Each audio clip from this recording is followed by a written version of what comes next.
নমস্কার, হ্যালো। আজকে পুজো আচ্চা করে রেডি হয়ে গেলাম। তোমাদের সাথে শেয়ার করব। আজকে আমার খুব শরীর খারাপ, মুখ চোখ দেখেই বুঝতে পারছো। তো চলো নতুন ব্লগ নিয়ে শুরু করতে গেছি। চলো দেখা যাক কী করলাম সকাল থেকে। আজকে বিছানা তুললাম। সকাল সকাল বিছানা তুলে রোজই তুলি, তো তোমাদের সঙ্গে শেয়ার করা হয় না। তো আজকে বিছানা তুলে মশারি তুলে তোমাদের সঙ্গে সামনে সব শেয়ার করব। দেখো আমি কী করি আমি সকাল থেকে উঠে। আজ আমার ডেলিভারি ছিল, কিন্তু ডেলিভারিটা আমি ক্যান্সেল করেছি। যে আমার এতটাই শরীর খারাপ হয়েছে, মানে হঠাৎই এরকম বমি পায়খানা খুব হয়েছে, সুতরাং আমি আজকে আর বেরোতে পারিনি। তাই আজকে সব ক্যান্সেল করে আজকে আগেই বিছানা তুলে ফেললাম। তো নাহলে এই সকালবেলা আমি থাকি না। তো আসি তো 9টা 10টা নাগাদ। তো তোমাদের সঙ্গে শেয়ার করছি কী কী করলাম।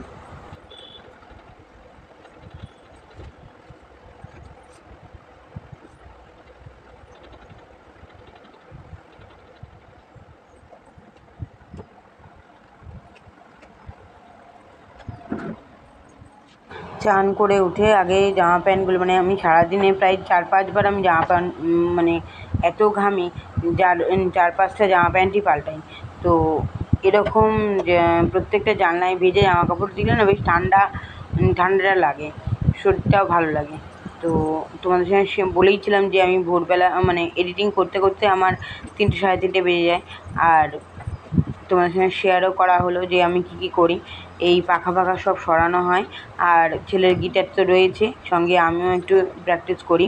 সেটা 12টার সময় হয়, এখন আর হয় না, সকাল সকাল হয় না। আজকে তো ছিলাম, আজকে সারাদিনের যে এই যে রোজ যে ভেজে এইগুলো থাকে, তো চানও করি, ভোরবেলায় চান করি, তোমাদের সঙ্গে শেয়ার করা হয় না, তা সব বন্ধ করা হলো। আর বিছানা সব পাট করে এইসব অন্ধকার করে নিলাম। 8টা বাজতে না বাজতে প্রচুর গরম পড়ে, আর এতটা লু আসে। সামনে একটা বট গাছ আর অশ্বত্থ গাছ ছিল, একটু ঠান্ডা ছিল, কিন্তু এখন বড় ঠান্ডা গরম হয়ে যায়। এত পুরো ঘরদোর পুরো গরম হয়ে যায়। তারপর তো তোমাদের সঙ্গে 12টার পর তো শেয়ার করতেই পারবো না, এতটা গরম পড়ে, মানে এত লু আসে। 8টার পর থেকে প্রায় লু বইতে শুরু করে। তবে আমি জানি এখন তো বসন্তকাল নয়, তবে এখনও কোকিল ডাকছে, বেশ ভালো লাগে তোমাদের সঙ্গে শেয়ার করতে।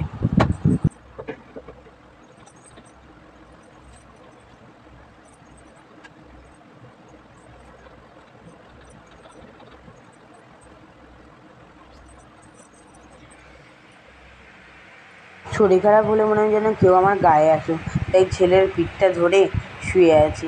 এতটা বিরক্ত লাগছে, আর ছেলে আমার চায় না যে কোনো কিছু ভিডিও করি। তাই অন্ধকারে, মানে এই ঘরটায় অন্ধকার রোদ্দুরটা আসে না বলে, তো এই ঘরটায় শুয়ে থাকি। বাইরের ঘরটায় বেশ ঠান্ডা থাকে, ওটা এসির মতন থাকে। তাই ছেলের পিঠটা ধরে শুয়ে আছি, আর ও বিরক্ত হয়ে যাচ্ছে। এই সময় ও পড়াশোনা করে, এই যে বই পড়ছে, আর আমি ওর পিঠটা ধরে নয় বসে থাকি, নয় জড়িয়ে থাকি। তো আজকে আমার খুবই শরীর খারাপ যে উঠতে পারছি না। এতটা হঠাৎই করে বমি পায়খানা হয়েছে তো, আর বমিও হয়েছে অনেক, প্রায় 2-3 বার হয়েছে। তাই আজকে ডেলিভারিটাও ক্যান্সেল করে ফেলেছি, উঠতে আর পারিনি।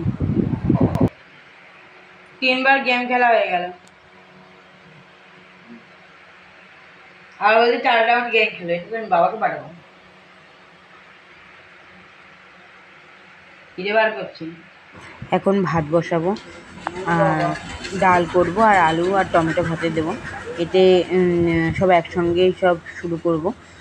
তো তোমাদের সঙ্গে কেমন লাগলো এই ভিডিওটা অবশ্যই বলো কমেন্টে। এটা কি বলো তো, এটা কিন্তু এটা ভালো জিনিস, এটা এনার্জি ড্রিঙ্ক। তোমাদের সঙ্গে শেয়ার করছি। এটা হচ্ছে ভুট্টার ওপরের যে মানে ফাইবারটা থাকে, আর এটা ভুট্টার খোলাটা যখন করবো তোমাদের সঙ্গে শেয়ার করবো অবশ্যই। আর এই যে আলু কেটেছি, তো আলুগুলো পচা বেরিয়েছে, ওইখানে কিছু চিপস করব, ঘরের মধ্যেই রেখে দেবো। তো ছাড়ানো হচ্ছে আলু, আলু সেদ্ধ বসাবো। দেখো মুখ চোখ পুরো শুকিয়ে গেছে, মানে এতটা ঘামছি, আর তার উপরেও শরীর পুরো জল শুকিয়ে গেছে, আর এত বমি হয়েছে যে তোমার সাথে মানে দেখে মনে হচ্ছে যেন বিশাল কিছু। খেয়েও না খেয়েও মোটা, খেয়েও মোটা। তো কেউ বোঝে না যে আমিও কিন্তু বাড়িতে প্র্যাকটিস করি।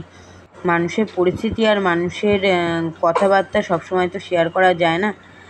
আমিও শেয়ার করতে সবসময় পারি না। মানুষের পরিস্থিতি তো এতটাই কী শান্ত করবো, করিয়ে পরে দেয় আস্তে আস্তে যে শেয়ার তো মানুষ করতেই আসলে হবে। খুব একটা কথা বলাটা পছন্দ করে না। ওই যে যেরকম আছে চলছে চলুক, আমি যেমন আছি এমন করি, কিন্তু কিছু করার নেই। যখন যেরকমভাবে চলতে হবে কিছু করার নেই, চলতে তো আমাদেরই হবে।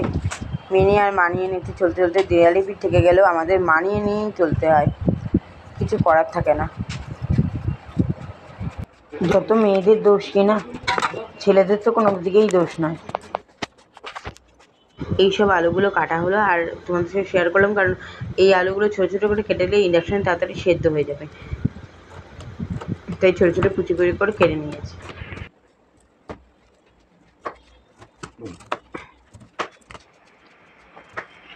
এটা প্রায় অনেক দিন ধরেই আইসক্রিমটা করেছিলাম, কিন্তু আইসক্রিমের কিছুই হলো না, বরফও হলো না, কিছুই হলো না।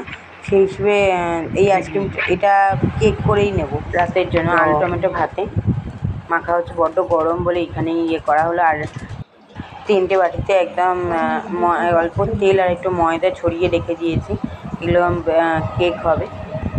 আর এই যে কেকের মোল্ড রেডি হচ্ছে, সব রেডি হয়ে গেছে।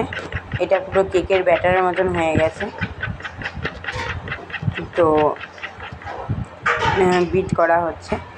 তো এটাই যে কেকের সে আবার যখন কালকে মানে এটা কেক করতে বসিয়ে দিয়েছি রাতের বেলাতে, তো কালকে কেকটা তোমাদের সাথে শেয়ার করবো অবশ্যই। আসলে আমি একটু শান্ত প্রকৃতির, খুব একটা কথা বলা বা কারোর সাথে খুব একটা শেয়ার করা পছন্দ করি না, আসলে আমি পারিও না। তো কেমন লাগলো অবশ্যই বলো। আজ আসছে